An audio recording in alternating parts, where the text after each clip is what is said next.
মই খুব আনন্দিত হৈছোঁ যে আজি গোটেই বিটিআৰৰ যে মানে অসম মানে আমাৰ বিটিআৰত বসবাস কৰা বঙালীসকল মানে আৰু সাৰা আসাম যি বাঙালী ফেডাৰেশ্যনৰ ফালৰ পৰা বিশেষকৈ বিটিআৰত থকা প্ৰত্যেকজন কমিটি প্ৰত্যেকটা কমিটি সব ডিষ্ট্ৰিক্টৰ পৰা আহি যে আজি মোক সম্বোধনা দিছে কোকৰাঝাৰ আম্বেদকাৰ ভৱনত।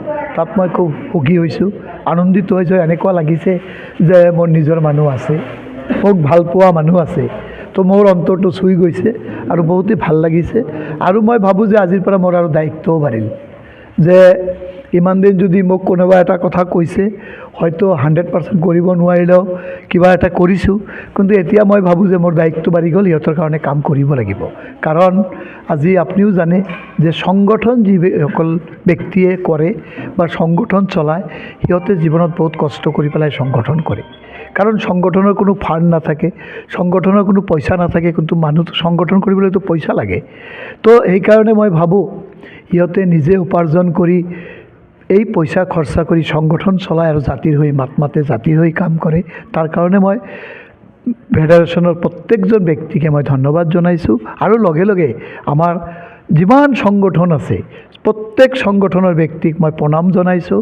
আৰু মই ভাবোঁ যে সংগঠন কৰা ব্যক্তিসকল সিহঁতেই আমাৰ মেইন যোদ্ধা, জাতিৰ এটা এটা মেৰুদণ্ড। তো এইকাৰণে মই সংগঠন কৰা ব্যক্তিক মই শ্ৰদ্ধা জনাওঁ, আগৰ পৰাই কৰি আহিছোঁ। আৰু ময়ো বহুত দিন সংগঠনৰ লগত জড়িত হৈ আছিলোঁ। আৰু এতিয়া আপোনালোকে জানে সংগঠনৰ লগে লগে মই সমাজৰ লগত নিজক জড়িত কৰিছোঁ আৰু এজন সমাজ সেৱক হিচাপে মই কাম কৰোঁ।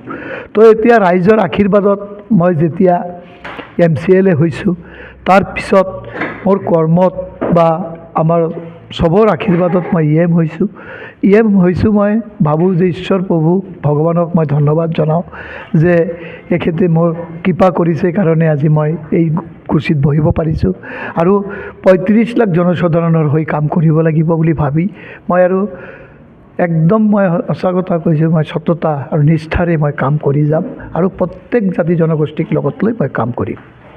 থাকিলেও মই এইটোৱে আহ্বান জনাম যে বিটিআৰত যি এটা পৰিৱৰ্তন আহিছে, বিটিআৰত যি আমি এতিয়া শান্তিত আছোঁ, মই চবকে এইটোৱে আহ্বান জনাম যাতে এই শান্তি বজাই ৰখাৰ দায়িত্ব সব BTC-বাসীৰ।